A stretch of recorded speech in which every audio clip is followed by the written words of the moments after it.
9h10, je vois Louis Dauphren mettre le dernier coup de crayon à ses papiers. Louis, vous êtes prêt pour le débat du jour? Oui, le crayon existe encore. Il faut en profiter. C'est vrai, vous craignez d'une société sans crayon? Bah écoutez, peu de journalistes écrivent encore avec un stylo, donc il faut le choyer ce stylo, parce que la main commande la pensée. C'est vrai ça. J'ai encore le bien dans la main, mais je vais aller dormir puisqu'il est 9h10. Je vous retrouve demain matin à partir de 6h30. Eh bien écoutez, si la Providence le veut, avec plaisir. Oui, si Dieu me prête vie, et ben vous êtes plein d'optimisme pour moi ce matin. Et ben écoutez, à demain, si Dieu me prête vie. Avec plaisir. RCF et Radio Notre-Dame, le débat du jour. Un débat lors duquel on va essayer de se poser quelques questions simples. Emmanuel Macron doit-il démissionner, comme le suggère David Lisnard? Oui, je plaisante un petit peu parce que c'est difficile de trouver des actualités un petit peu enthousiasmantes en ce moment. Donc là, on parle beaucoup de la démission. Enfin, on parle beaucoup. Certains parlent de la démission de l'exécutif. Gestion inefficace et avec des termes un petit peu étonnants. Enfin, étonnants. Des termes qui peuvent, oui, quand même nous surprendre. Hein. Parler de la bouillie, par exemple, dans laquelle nous sommes, la bouillie actuelle. C'est ce que dit David Lisnard, le maire de Cannes, qui a pris peut-être la tête d'une rébellion dans ce domaine-là, d'une forme d'insurrection, pour essayer de sortir la France de l'ornière. On parlera aussi des Français qui sont pessimistes sur le civisme. Quel avenir pour le vivre ensemble? C'est une étude que nous commenterons et qui a été présentée par l'IFOP mercredi. Et puis la situation du catholicisme en France à la lumière des ordinations. Elles sont moins nombreuses cette année, 90. Mais au-delà des chiffres, quelle perspective peut-on tracer? Éric Nolot et Paul Picaretta. Éric Nolot, écrivain, critique littéraire, chroniqueur. Bonjour Éric. Bonjour Louis, bonjour à tous. Et Paul Picaretta, journaliste, éditeur. Bonjour Paul. Bonjour. On démarre avec le maire de Cannes qui estime que la France ne veut pas attendre 2027 pour se reconstruire.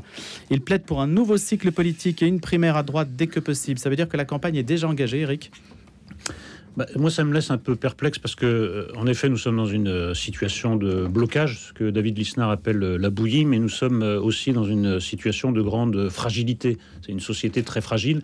Je ne crois pas que précipiter les échéances aura un effet positif. Et d'ailleurs, au point où nous en sommes rendus, il n'est pas du tout évident qu'un nouveau président de la République pourrait compter sur une majorité. On pourrait très bien se retrouver, parce que c'est plus automatique. Auparavant, on pensait que c'était automatique, qu'un président aurait une majorité. Dans la situation où nous sommes, ce n'est pas sûr. Ensuite, donc ce n'est pas lié à la personnalité d'Emmanuel Macron? Pas seulement. Je pense que là, on est très très fragmenté. Ensuite, moi, je suis contre le fait de remettre en cause une élection. Quoi qu'on pense d'Emmanuel Macron, il a été élu pour 5 ans. Il ira à la fin de son mandat. Si on commence à remettre en cause des choses comme ça peut être très dangereux.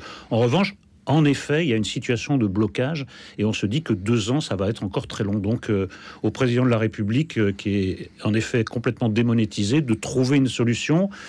Je crains que ça ne passe par un nouveau Premier ministre qui ne devrait pas passer l'automne. Je crains que ça ne passe encore par une dissolution, une crise, des convulsions jusqu'à 2027. Mais la démission du président de la République, ça me paraît une fausse bonne idée. Paul Picaretta, d'accord ou pas d'accord? Oui, d'accord. Il y a une posture de populisme un peu anti-parlementaire dans le fait de demander la démission d'un président. Peu importe d'ailleurs d'où ça vient sur l'échiquier politique, que ça vienne de la droite, de la gauche, de l'extrême, ce que vous voulez. Il y a cette idée effectivement que ceux qui ont été élus d'un coup seraient illégitimes parce qu'on l'a décidé. Moi aussi, je suis très mal à l'aise avec cette façon de faire.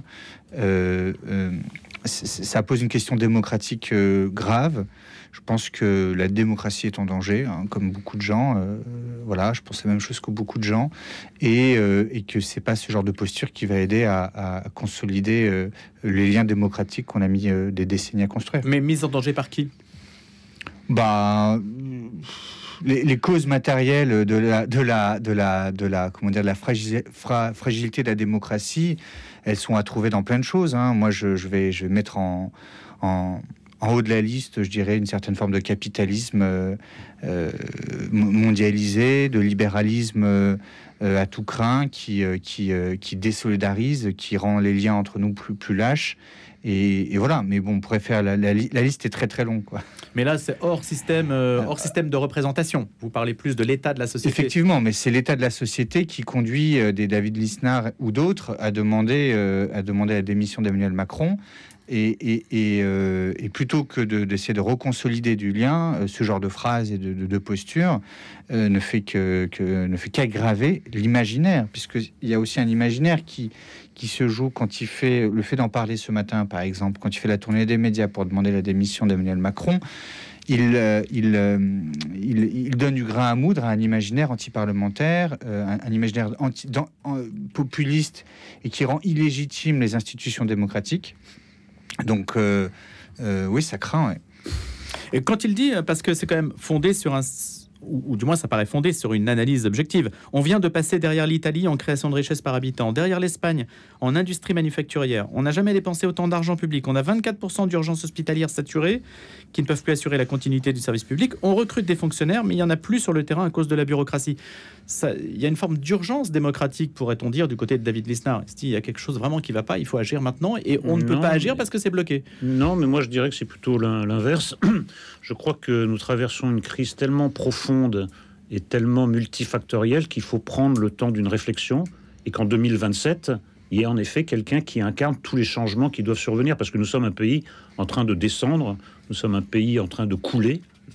Tous les voyants sont dans le rouge, hein. Que ce soit les voyants matériels, les voyants spirituels, les voyants intellectuels, l'effondrement du niveau scolaire, l'effondrement du niveau intellectuel, l'effondrement si j'ose dire, du niveau de la dette. Ça, c'est la seule chose qui monte, mais on aimerait bien qu'elle descende.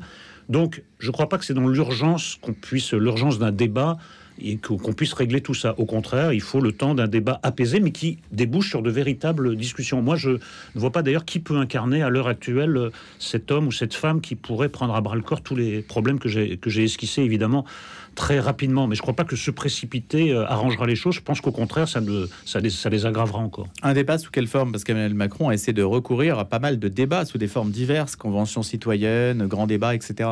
Non, Emmanuel Macron a essentiellement recouru à quelque chose en quoi il a beaucoup cru, beaucoup trop selon moi, c'est le pouvoir du verbe. Il pense que le verbe peut changer tout, Emmanuel Macron. Ça ne marche plus. Ça ne marche plus au plan national, ça ne marche plus au plan international. Plus personne n'écoute Emmanuel Macron, ni chez nous, ni à l'extérieur. Et il faut maintenant quelqu'un qui passe des mots aux actes. Voilà.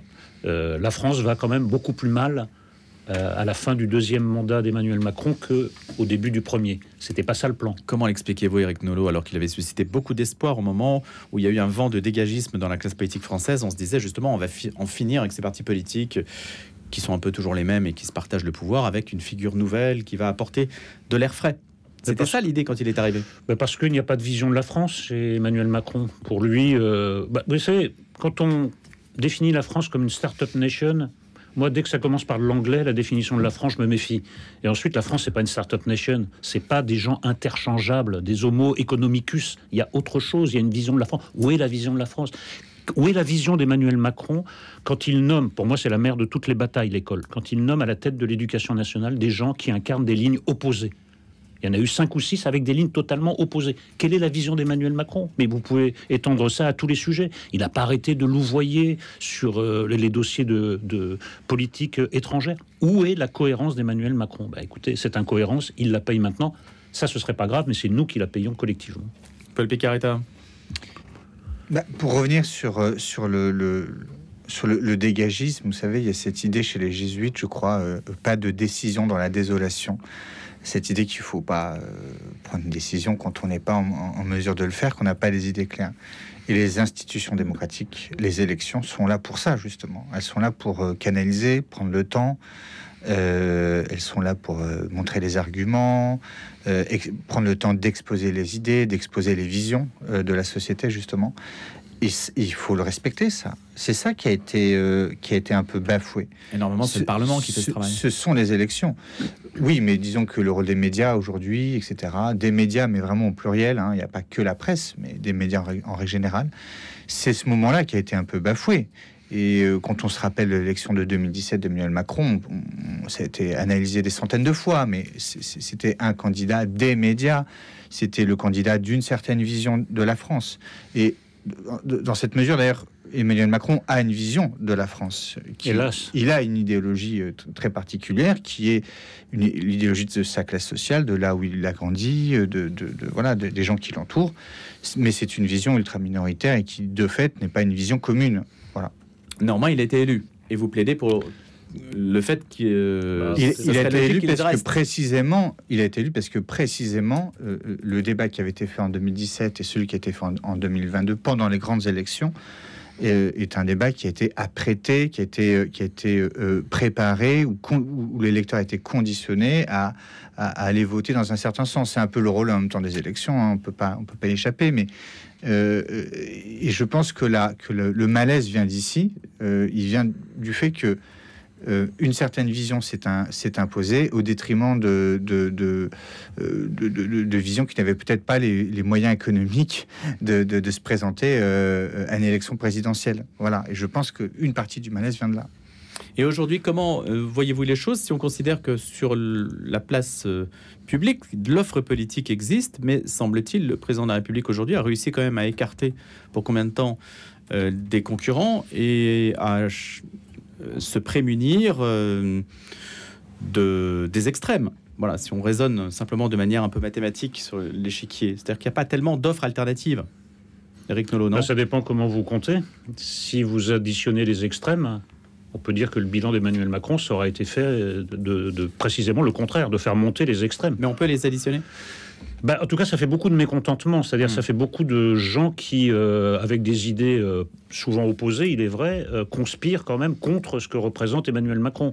Donc lui, il était là pour faire baisser les extrêmes. Il les a fait monter le bloc central et réduit vraiment à pas grand-chose. Donc au contraire, c'est catastrophique. D'ailleurs, au point que il est quand même très étrange qu'en 2025, on prenne pour une hypothèse plausible que le deuxième tour de 2027 puisse opposer le Rassemblement national à la France insoumise. Ouais, en 2017, on ne pensait pas ça. Vous voyez, et on en arrive quand même à cette solution. Non, c'est un échec total. Il a voulu broyer les partis, se débarrasser des partis, et les partis sont de retour et sont en train de le broyer. Je ne sais pas si c'est vraiment un échec. De son point de vue, je ne pense pas que ce soit un échec, parce que ce qu'on appelle faire monter les extrêmes, c'est une stratégie. Hein, c'est pas à vous que je vais apprendre que François Mitterrand s'est construit politiquement en faisant monter un parti extrémiste et puis finalement, le Front National. Voilà, c'est quand même une stratégie politique qui consiste à dire moi ou le chaos. Bon, ça a marché parce qu'il a passé 5 ans catastrophiques. Et il a été quand même réélu. Et que là, si on en croit les sondages, la continuité du macronisme sous une autre forme est envisageable, malgré le fait que c'est un des présidents les plus impopulaires de la Ve République. Donc, est-ce qu'on peut parler d'échec de son point de vue ? Non, c'est un coup de... Non, mais d'abord, c'est un coup de maître. Non, mais d'accord, mais le parallèle que vous établissez, moi, il me paraît pas très pertinent. Parce c'est pas un parallèle idéologique, c'est une méthodologie. Oui, je comprends, mais faire monter le Front National à l'époque, pour François Mitterrand, ça correspondait à une stratégie très simple, affaiblir la droite. Là, c'est pas ce qui se passe. Il y a 2 extrêmes qui montent et qui représentent pas loin de 50%. Vous voyez, c'est pas à la marge et la droite baisse et un petit calcul politicien. On a 50% de gens qui sont classés aux extrêmes, qui, il y a quelques années encore, étaient vraiment marginaux. L'extrême gauche était marginale, l'extrême droite était marginale. Maintenant, l'une additionnée à l'autre, c'est presque la majorité. Donc, c'est pas tout à fait la même chose. Ensuite, là, on est en train de parler du point de vue d'Emmanuel Macron. Vous avez raison, à la consternation, non pas générale, mais de certains, dont moi. On est en train de nous expliquer que le camp central va encore sortir un lapin de son chapeau qui peut s'appeler Édouard Philippe ou Gabriel Attal. Bon, alors vous pouvez appeler ça une forme de réussite pour Emmanuel Macron. Moi, j'appelle ça une forme d'échec pour la France. Parce que Édouard Philippe, Gabriel Attal, tous ceux qui sont dans le camp un peu macronien, pour moi, c'est comme un épisode de Derrick, vous savez, à l'avance, qu'il ne se passera rien. Et on a besoin qu'il se passe quelque chose. On regardera quand même la suite. Et moi, j'aime beaucoup Derrick en plus. Donc, je joue contre mon camp. Mais simplement, vous savez qu'on a besoin de quelque chose, enfin, d'une politique de rupture. Tout va mal. Et il y a des gens qui vous disent « Oh là là là là, on va y aller doucement. Là, la France, en fait, est centriste. On va y aller... » Non, tout est en train de se casser la figure. Donc, moi, j'appelle ça peut-être un succès pour le camp central, encore qu'il puisse se passer beaucoup de choses en 2 ans, mais j'appelle ça un échec total pour la France. Et moi, je m'en fous de Macron, je m'en fous du camp central. Ce qui m'intéresse, c'est la France. Et justement, peut-être, Éric Nolot et Paul Picaretta, quand tout va mal, on s'accroche à ce qui semble tenir, c'est-à-dire, en France, peut-être, ce qui représente justement ce bloc central et qui rassure peut-être davantage que l'incertitude dans laquelle on entrerait si on confiait les rênes du pouvoir à quelqu'un d'autre. Oui, mais là, c'est par défaut, vous comprenez, c'est à chaque fois par défaut. C'est moi ou le chaos, c'est toujours cette rhétorique. Bah oui, mais enfin, le problème, c'est qu'un jour ou l'autre, il va falloir quand même voter pour quelqu'un par adhésion. Parce que si c'est à chaque fois par défaut, on élimine les extrêmes, on vote pour le centre. Regardez ce que fait le centre. Le centre fait monter les extrêmes, donc c'est un calcul quand même un peu étrange. Et puis surtout, voilà, il ne se passe rien, en fait. L'économie continue de baisser, le niveau scolaire continue. Alors là, c'est pas des vues de l'esprit, c'est mesuré par des études internationales. Bon, tout est en train de baisser. Nous sommes un pays en déliquescence. Donc, écoutez, si c'est vraiment le projet global, c'est d'entretenir cette petite déliquescence, voilà, parce que ça descend lentement, et puis qu'on se donne encore 5 ans, 10 ans, mais un jour, ce sera irrattrapable. Moi, je crois que nous en sommes là. Quelles sont les portes de sortie? Est-ce que vous en voyez? Non, mais sur la question du centre, alors je ne voudrais pas donner l'air de rouler pour les centristes. Ceux qui me connaissent savent que c'est pas du tout le cas, mais je trouve qu'on ne fait pas vraiment justice à certaines traditions centristes françaises qui ont beaucoup pesé, notamment chez les chrétiens, et qui sont totalement dénaturées aujourd'hui. Et j'ai jamais lu de bons papiers ou de bonnes émissions sur le sujet, mais qui est devenu le centrisme historique. Les démocrates chrétiens, vous voulez dire. Les démocrates chrétiens, mais il n'y avait pas que les démocrates chrétiens, qui ont totalement été dénaturés. Ce qu'on a aujourd'hui au pouvoir, c'est pas le centre, c'est l'extrême centre. C'est vraiment ça, c'est l'extrême centre. C'est une position qui radicalise sa pensée sur l'économie, sur la notion de pouvoir, sur la sécurité. Et oui, on est vraiment à l'extrême centre. Et je trouve que ça doit être très dur d'être un centriste historique aujourd'hui, parce qu'on doit vraiment pas se reconnaître. Vous allez me dire, ça doit être très dur d'être aussi d'une certaine sensibilité de gauche, parce qu'on doit pas vraiment non plus se reconnaître. Mais voilà, c'est au moins pour dire ça sur le centrisme politique, qui n'a pas toujours été ce que Emmanuel Macron représente. D'ailleurs, je pense qu'il n'est pas tout à fait centriste, mais bon. Enfin, il y a une exception française, ou bien il y a un phénomène auquel on assiste dans toute l'Union européenne, en Allemagne en particulier, où on a traditionnellement maintenant l'affaiblissement des partis du centre, des coalitions, etc., tout ce que l'on sait aujourd'hui, et qui nous invite à penser qu'il y a un phénomène qui est plus profond en Europe. Oui, bien sûr. Alors, ça ne nous exempte pas de responsabilité. Non, mais pas du tout. Mais simplement, nous ne sommes pas un pays isolé de l'Europe et du monde. En effet, il y a quelque chose qui se manifeste dans des pays d'ailleurs assez différents. Il y a une situation de crise. Je crois même que c'est une question de vocabulaire. Quand vous voyez à quel point la crise est profonde, à quel point elle est multifactorielle, le terme même de centre est un peu répulsif, parce qu'on se dit, les centristes, par nature, ils sont pas capables d'empoigner ce genre de problème. Ça va être une solution un peu à la Béraud. Enfin, vous voyez ce que ça donne, la méthode Béraud, d'ailleurs. Bon, enfin, donc, en fait, on discute 6 mois, puis ça donne de rien. Si c'est ça le centrisme, moi, ça m'intéresse pas tellement. Mais vraiment, il y a quelque chose dans le centre qui, malheureusement, repousse un certain nombre de gens et qui se disent, on va essayer les extrêmes. Voilà. Alors, vous avez raison, il y a des gens qui sont effrayés, et il y a des gens, au contraire, qui disent, écoutez, on a tout essayé, sauf les extrêmes. Que ce soit l'extrême droite ou l'extrême gauche, on va essayer. Voilà. Moi, c'est ça que je vois monter. Hélas. Éric Nolot et Paul Picaretta, on va se retrouver dans quelques instants après les infos de 9h30. Je vous proposerai de parler du pessimisme des Français sur le civisme et le devenir du vivre ensemble. On va donc déplacer notre conversation du terrain politique au terrain sociétal, à la lumière d'une enquête de l'IFOP parue cette semaine. A tout de suite après les infos de Cécile Mérieux. Planisphère, Pierre Verluise. Cette semaine, dans Planisphère, nous allons découvrir une innovation dans la recherche sur le terrorisme. Nous allons nous demander qu'apporte la cartographie à la connaissance du terrorisme.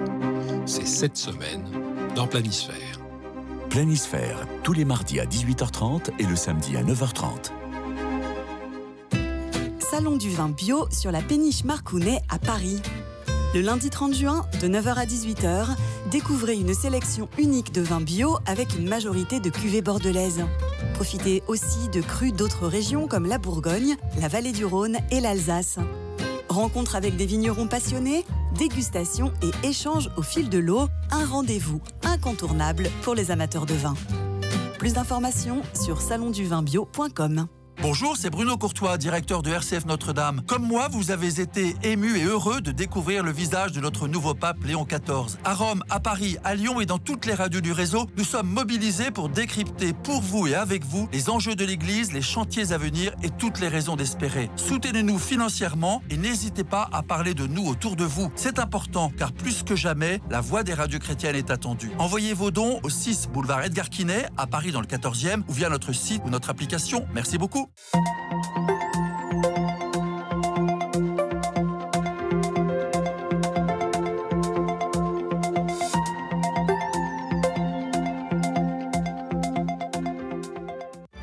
9h30, Cécile Mérieux pour les infos. Bonjour. Bonjour. Les pays de l'OTAN promettent d'investir davantage dans leur défense. Dans leur déclaration finale, les membres de l'Alliance Atlantique promettent d'investir 5% de leur PIB annuel en faveur de la sécurité à l'horizon 2035.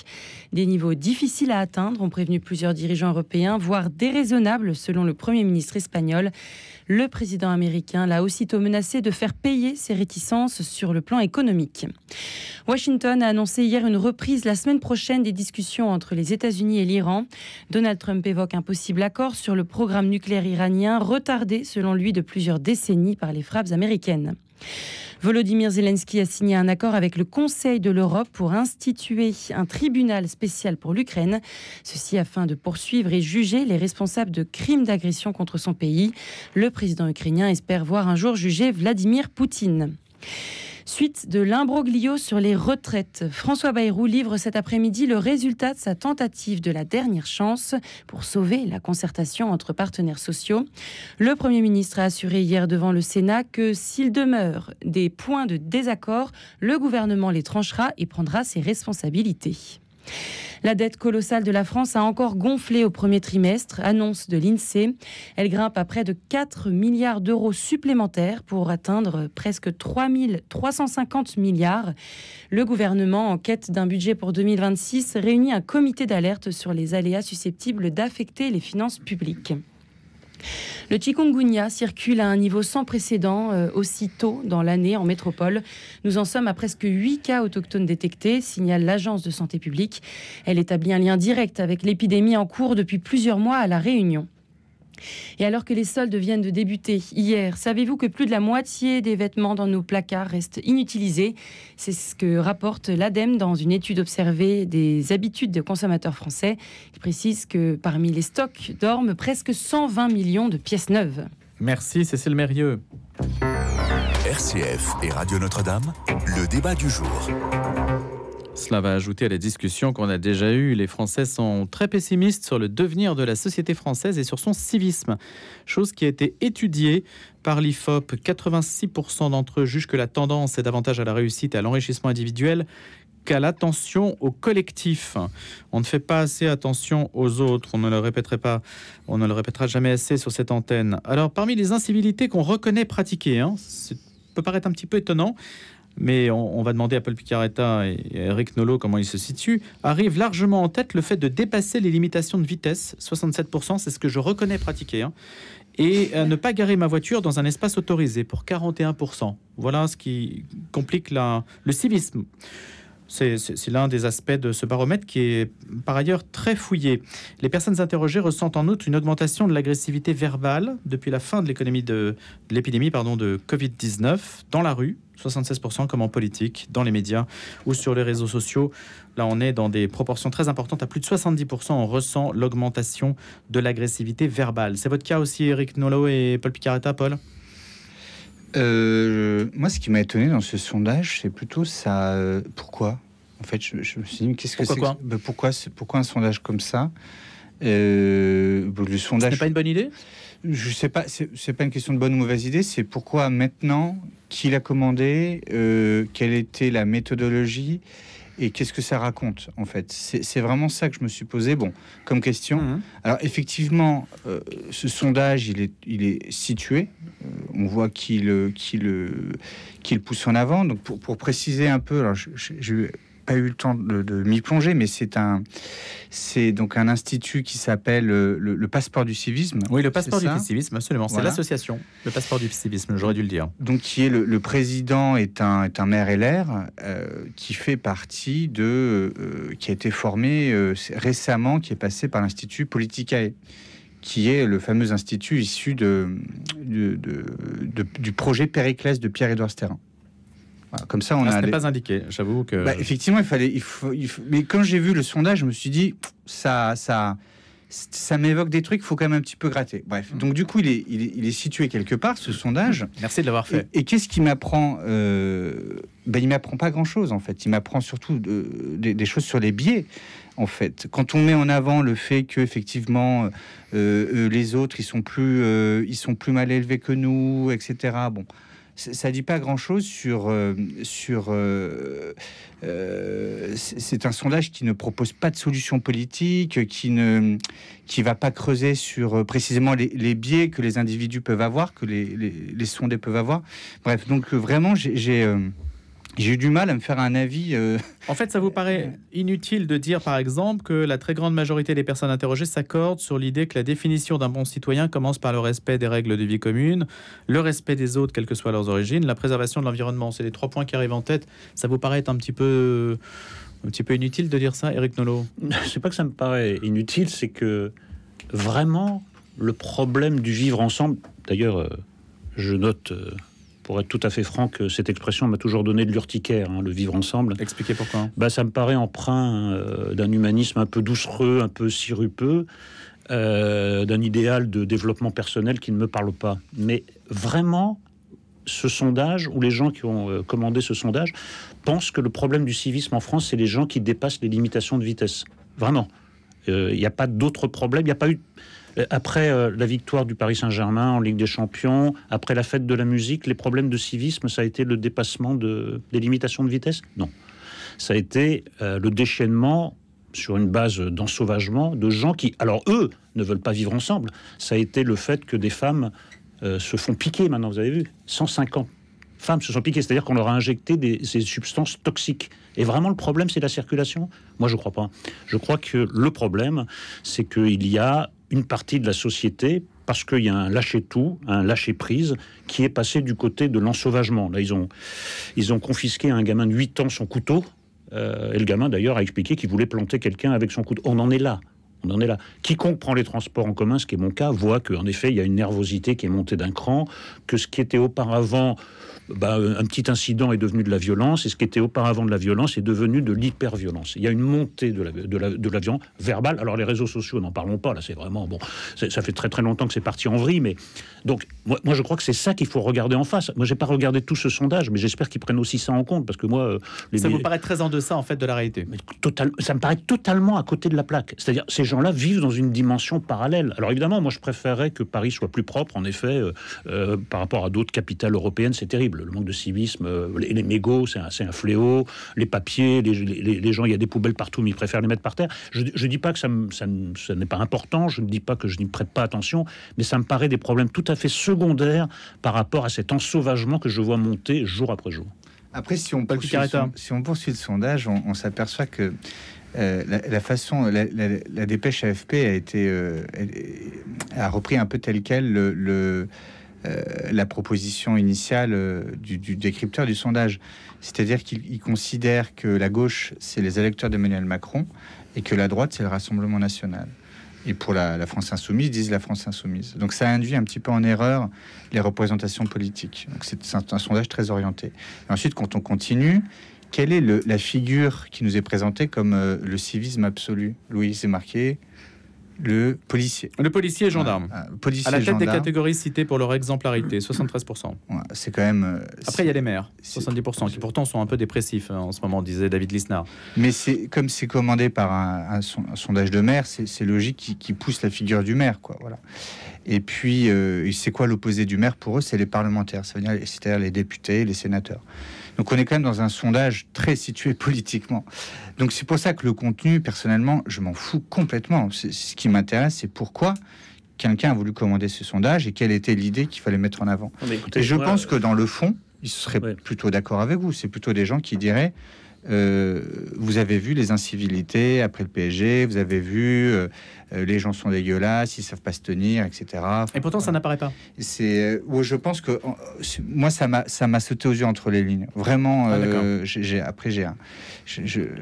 pas mesuré explicitement. C'est mes lunettes, peut-être je mets un filtre qui me permet de lire entre les lignes dans ce genre de sondage. Non, mais ce que je voulais dire, c'est qu'il n'y a pas de question. Vous me les prêterez, c'est très utile. mais voilà. Après, bon, sur le contenu, effectivement, moi, ce que j'ai beaucoup aimé aussi, c'est ils disent que les gens de droite se notent mieux que les gens de gauche. Ça, j'ai trouvé ça très rigolo.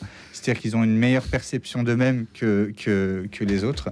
Et je trouve ça assez rigolo. Non, mais moi, ce que Ce que j'entends de ce que vous dites, et j'ai entendu souvent, c'est qu'apparemment, le problème, c'est plus le discours sur la réalité que la réalité. C'est ça qui me choque toujours. Parce que, bon, objectivement, le maire est une des rares figures respectées par les Français, même s'ils sont un peu persécutés, les maires, parce que, surtout dans les petites villes, les villages, ils sont responsables de tout. Si vous avez perdu votre chat, vous appelez le maire, etc., etc. Et le policier, en effet, contrairement à la vulgate d'extrême gauche, est une figure très respectée et à mon avis très respectable.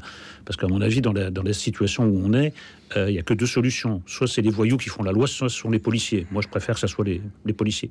Et objectivement, le vivre ensemble, moi, le gros problème que je vois, c'est qu'il est objectivement impossible aujourd'hui à des parents responsables de dire à leur fille, de 13, 14, 15 ans, va à la fête de la musique tranquillement. Personne, aucun parent ne peut plus le faire. Donc le vivre ensemble, et voilà. Il y a des quartiers où des femmes, à partir d'une certaine heure, ne peuvent pas circuler. Il y a des lignes de transport en commun où, à partir d'une certaine heure, il y a des tas de femmes qui préfèrent ne pas les prendre, préfèrent prendre des taxis ou d'autres manières. Donc le vivre ensemble est beaucoup plus menacé par ceci, par une société qui exclut certains de ses membres, et particulièrement les femmes, que par ces histoires de limitation de vitesse. Moi, je voudrais quand même qu'on regarde cette réalité en face. Voilà. Moi, je trouve qu'au contraire, ce sondage est tout à fait anodin, qu'il est en train de détourner, je ne sais pas à quoi il sert d'ailleurs, ça je suis d'accord avec vous, il est en train de détourner l'attention des véritables problèmes. Que l'école n'est plus un sanctuaire, par exemple. Que l'école est quelque chose que maintenant qu'il faut défendre à nouveau, qui est ouvert à toutes les nouvelles idéologies, qui est ouvert souvent néfaste, qui est ouvert à la violence, qui n'est plus un sanctuaire d'aucune manière. Moi, c'est plutôt ça que je vois comme urgence, plutôt que de se concentrer sur les problèmes de papier par terre. Que répondez-vous, Paul, à la rhétorique de l'ensauvagement déployée par Éric Nolot ? Je n'ai jamais trop quoi en penser, parce que c'est vraiment une question encore une fois, de biais et d'époques qu'on va comparer entre elles. Il faut comparer ce qui est comparable. On est dans les années 2020. Si on prend comme comparatif les années 60, effectivement, il y a beaucoup de choses qui ont changé. Après, est-ce qu'il est légitime de les comparer ? Oui, sur le truc sur la voiture, par exemple, c'est un cas très caractéristique. Les gens disent, oui, avant, on pouvait rouler dans Paris, c'était chouette, etc. Mais avant, il y avait beaucoup moins d'automobilistes aussi. C'est ça la réalité. Donc, voilà, la notion d'ensauvagement, qu'est-ce qu'elle met en avant ? C'est ça qu'il faut interroger. Qu'est-ce que ça met réellement en avant ? Le civisme l'interroge, justement. Quel biais ? Non, mais oui, mais en fait, ça ne donne jamais les causes matérielles, les causes structurelles qu'il y a derrière. Ah. C'est ça le problème. Ouais, alors, il y a deux sujets différents. Il y a d'abord l'établissement, est-ce que l'ensauvagement est réel ou pas, et ensuite les causes. Alors commençons par le constat. Je ne pense pas que dans les années 60, le couteau faisait partie de la panoplie des écoliers. Là, c'est massif. Enfin, les policiers, la justice vous disent c'est massif. Ils font des contrôles, ils tombent sur des couteaux, mais une fois sur deux. Mais maintenant, le gamin met dans son sac son portable et son couteau. Je ne pense pas que dans les années 60, c'était le cas. Ensuite, en effet, c'est évidemment pas un fait isolé, c'est lié à des grandes tendances de la société, à un effondrement de l'autorité, à une libération des pulsions. C'est-à-dire que l'individu roi, vous avez le droit. Donc, en effet, il y a moins de surmoi. Et quand il y a moins de surmoi, quand ça passe moins par le langage, ça passe plus par la violence. Oui, je pense qu'il faut en effet creuser. Mais mettre en cause l'ensauvagement, moi, ça me paraît pas sérieux. Pour deux raisons. D'abord, parce qu'il nous saute aux yeux tous les jours. Et ensuite, parce que dans le plan, si j'ose dire, s'il y avait un plan, c'est que l'ensauvagement ou la violence, elle est diminuée au fil des années. C'est pas du tout ce que l'on constate. Au contraire, la violence augmente. Il y a des cas d'hyper-violence absolument incroyables. Donc moi, le constat me paraît c'est plutôt indiscutable. La nature des violences qui change. Si on en croit les études sur la question, je suis pas du tout un spécialiste du sujet, mais j'ai quand même mémoire que il y a de moins en moins de violences au quotidien, mais elles se déplacent sur des situations qui sont nouvelles. Il y a moins de violence puisqu'il y a un lissage des rapports sociaux, etc. Bon, et elle se déplace. Cela dit, effectivement, le gamin qui met un couteau dans son sac, le terme d'ensauvagement, il m'apprend rien. Il me dit pas pourquoi il met un couteau dans son sac. Évidemment, je voudrais deux choses. Que il ne mette pas de couteau dans son sac, mais ça c'est l'efficacité, c'est la fin. On veut qu'il arrête, mais il faut commencer par comprendre pourquoi. parce que sinon on n'y arrivera jamais. Pourquoi il met un couteau dans son sac? C'est quand même. Et pourquoi, à votre avis? Mais j'en sais rien strictement. Moi, j'en sais strictement rien. Bah si, je le sais, moi. Parce que ses parents lui ont pas appris qu'il fallait pas mettre un couteau dans son sac. Ça commence quand même par une responsabilité des adultes envers les enfants. Excusez-moi, mais il y a eu une époque où d'ailleurs on n'avait même pas expliqué aux enfants qu'on se baladait pas avec un couteau dans son sac. Donc là, à partir de cette situation où on sait que c'est très répandu, comment se fait-il que les parents ne reprennent pas la chose en main en disant non, on ne se balade pas avec un couteau dans son sac? Eric, ça n'explique pas l'idée selon laquelle l'enfant va avoir envie de mettre un couteau dans son sac, que ses parents lui disent que c'est interdit, d'accord, mais c'est pas pour ça qu'il ne le fera pas, d'abord, d'une part, c'est pas parce que ses parents le lui interdisent, et d'autre part, ça ne dit pas pourquoi il le fait. Ben si, parce que il y a un abandon de la sublimation. Là, maintenant, c'est retour à la violence brute. Avant, ça pouvait se régler par le langage, ça pouvait se régler par des dérivatifs. Là, c'est la violence brute. C'est-à-dire, dès que ça va pas, on sort un couteau. Voilà. Et ça devient... Et couteau, c'est parfois des machettes, mais des instruments absolument terrifiants. C'est-à-dire, vous prenez un seul coup, c'est terminé. Hein. Soit vous êtes mort, soit vous perdez un membre, etc. Bon. Donc, je pense qu'il y a une forme d'effondrement scolaire, intellectuel, une perte de la sublimation, un retour à des... Qu'entendez-vous par la sublimation? La sublimation, avant, c'est d'ailleurs ce qu'on voit sur les réseaux sociaux, avant on discutait argument contre argument. Sur les réseaux sociaux, ça tourne tout de suite à la foire d'empoigne, à l'insulte, aux menaces, etc., etc. Et en effet, ça se répand aussi en dehors des réseaux sociaux. Tout conflit maintenant doit être réglé par la violence. Voilà. Non pas par le dialogue, même s'il est un peu musclé, mais par la violence. Moi, je pense que c'est très lié. Donc, c'est un mouvement global. Je suis tout à fait d'accord avec vous. Il ne suffit pas de le déplorer, il faut essayer de l'expliquer. Mais en revanche, le nier, ça ne me semble pas sérieux. Voilà. C'est un échec des médias aussi, alors? Bah, évidemment. Parce que les médias, normalement, devraient conjurer cela. Non, mais le problème, c'est que... Les médias ne devraient pas aggraver un phénomène de violence. Ils devraient justement... Je ne vois pas trop pourquoi les médias aggravent ce phénomène-là. C'est pas trop le rôle de... Enfin, je pense que vous appelez les médias. Enfin, oui. Le rôle d'un journaliste, c'est d'informer. C'est pas d'expliquer à un gamin qu'il ne doit pas mettre un couteau dans son sac. Et d'ailleurs, quand vous prenez l'exemple du parent qui n'a oublié de dire à son enfant qu'il fallait pas mettre un couteau dans son sac, effectivement, je trouve ça assez bizarre parce que c'est induit normalement dans les rapports sociaux. Vous dites pas à votre enfant: ah oui, j'ai oublié de te dire, Tommy, faut pas tuer les gens. C'est quelque chose qu'on ne dit pas à ses enfants parce que c'est induit dans les rapports sociaux qu'on ne tue pas les gens. Donc je pense pas que la question de l'éducation, je crois pas, mais encore une fois, je suis totalement novice sur le sujet. Pour moi, c'est vraiment... je crois aux causes sociales, en fait, qui expliquent quand même une majorité des choses. Quand on en vient à être... Bah oui, mais quand on en vient à devenir violent... c'est pas parce qu'on a le diable en soi. Enfin, je crois pas. Ou c'est pas parce qu'on est. Je sais pas, mais. Et c'est pas parce qu'on est. Le mal est dans la nature humaine. C'est pas parce qu'on est algérien, martiniquais ou suédois. Ça ne devient pas de ça. Non, mais personne ne dit ça. Simplement, comment s'étonner de certaines conséquences quand depuis des dizaines d'années, on s'en prend à toute forme de verticalité. Toute forme d'autorité est contestée, déconstruite. Toute forme d'autorité est devenue louche. Donc, en effet, maintenant, il y a quelque chose d'horizontal avec un individu qui ne répond de rien, ni de l'autorité parentale, ni de certains principes moraux ou de certains principes élémentaires. Vous l'avez dit, normalement, on n'a pas expliqué à un gamin qu'il n'a pas à se balader avec un couteau et encore moins à l'utiliser. On a détruit toute forme de surmoi. Eh bien, quand le surmoi est détruit, il reste le ça.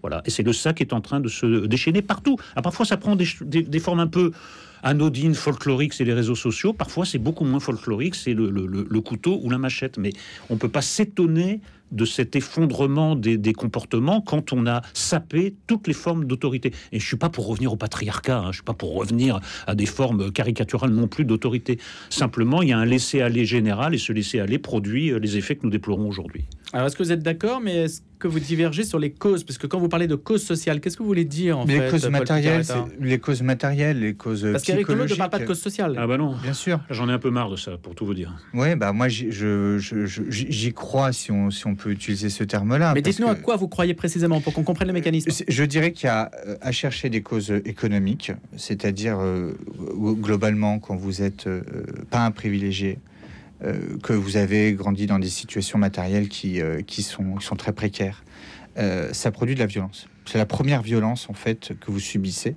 Ça peut être ça. Quand vous avez effectivement, quand vous êtes l'enfant d'un couple qui s'est tapé dessus, que vos frères ont été tabassés, etc. Voilà. Le contexte matériel dans lequel vous grandissez peut produire ce type de comportement. Et ça, c'est vraiment, je pense qu'il n'y a vraiment pas besoin d'être un lecteur de Bourdieu pour s'en rendre compte. Ensuite, là où on n'est peut-être pas d'accord, c'est que je ne crois pas à la disparition des grandes catégories comme l'autorité. Moi, je crois qu'elle se déplace, en fait. Je crois à l'horizontalité de ce genre de super catégories. Je ne crois pas du tout à l'abandon de l'autorité. Je crois vraiment que cette notion-là s'est déplacée sur autre chose.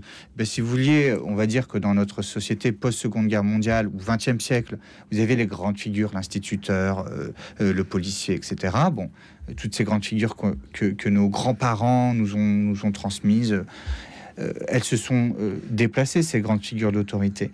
Et d'ailleurs, et vers quoi ? Je reviens au sondage hyper intéressant. Mais vers qui elles se sont déplacées ?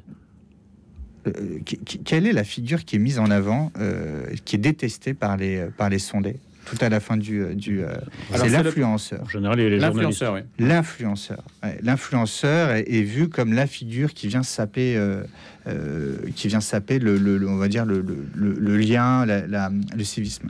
C'est intéressant parce qu'on a peut-être un tout petit début de réponse, mais le déplacement des figures d'autorité aujourd'hui, il est clairement vers ce type de... Non, mais là, c'est pas un déplacement, c'est une dégringolade, vous comprenez ?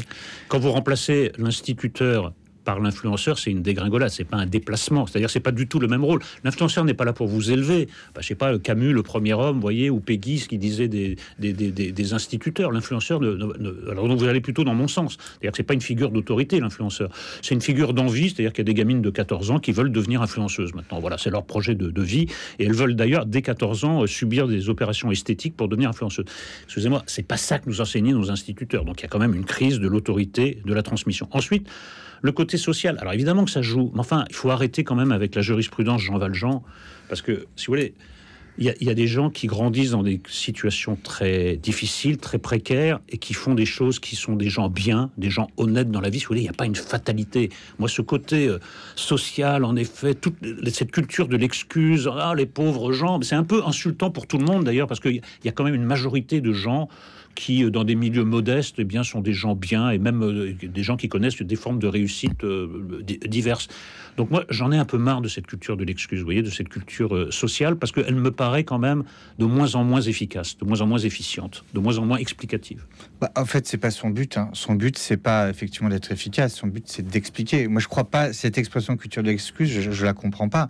Parce que c'est une méthode, une façon de penser qui essaye d'expliquer, en fait, et pas d'excuser, quoi. On se souvient de cette fameuse phrase, c'était qui? C'était Manuel Valls. Expliquer, c'est commencer à excuser. C'était Valls, ça, non? Moi, je suis pas très valsien pour c'est catastrophique, dire, mais... intellectuellement. Dire que expliquer, c'est commencer à excuser.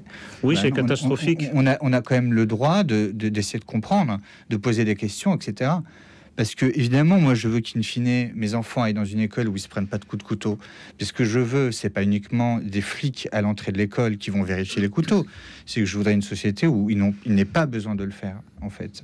Et pour qu'on arrive là, il faut pouvoir expliquer les causes matérielles. Il faut aller à la racine, quoi.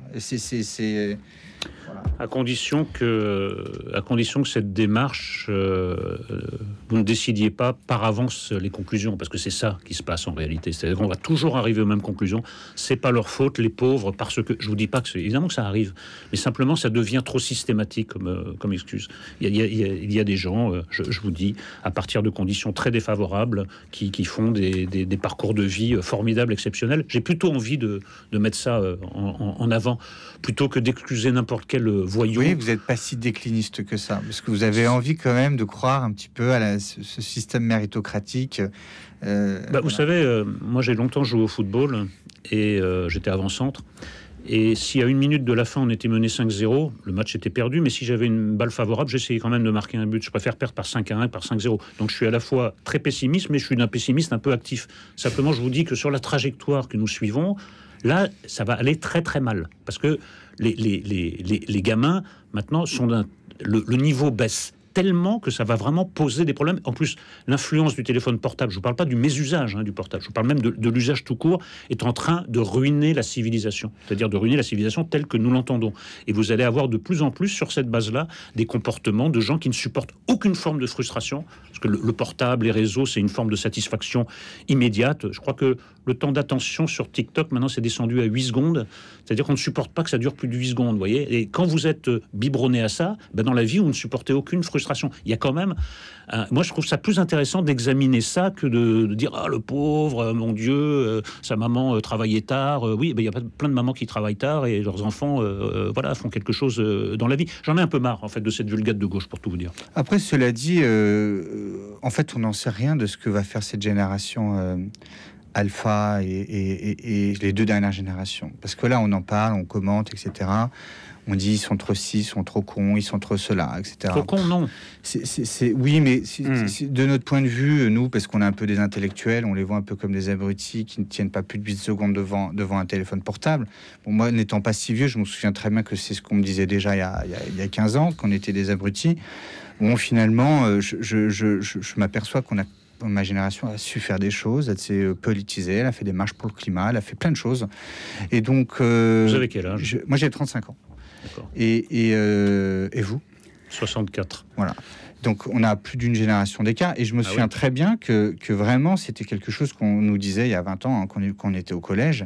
Et je suis assez fier de voir ce qu'a fait ma génération. Quoi. Y a pas Donc, abrutissement et ensauvagement ne sont pas inéluctables. Non, non, mais c'est surtout qu'en fait, moi, ce qui m'intéresse, c'est avec quel regard on a sur les gens. Est-ce qu'on essaye d'être un petit peu fin, de lire entre les lignes, de voir, d'essayer de comprendre des choses qui ne sont pas immédiatement compréhensibles. Voilà, c'est moi, ça aussi. Je crois que vous comparez 2 générations incomparables. C'est-à-dire que je crois que vous ne prenez pas la mesure des ravages des réseaux sociaux, de l'usage du portable. En fait, le portable est une conspiration contre beaucoup de choses. C'est-à-dire que tout ce que vous essayez d'enseigner à l'école, la patience, l'attention, est complètement battu en brèche par les gamins. Par l'outil. Oui, par l'organe. Alors, dès qu'ils rentrent chez eux, ils sont sur 5 écrans en même temps. Donc, voilà. Et vous allez avoir des générations... Vous confondez 2 choses, ou en tout cas, vous déformez peut-être ce que je dis. Moi, je ne parle pas de gens abrutis. Je parle de gens qu'on abrutit. Ça, c'est pas la même chose. Je vous dis qu'il y a tout un système qui se développe, qui va aboutir à l'abrutissement de toute une génération. Et vous êtes passé à travers les gouttes. Vous n'avez pas connu quand même les réseaux sociaux de plein pied. Vous n'avez pas connu ce système de plein pied. Évidemment, chaque génération a des problèmes et est exposée à certaines choses. Mais là, ce qui se passe est tout à fait inédit.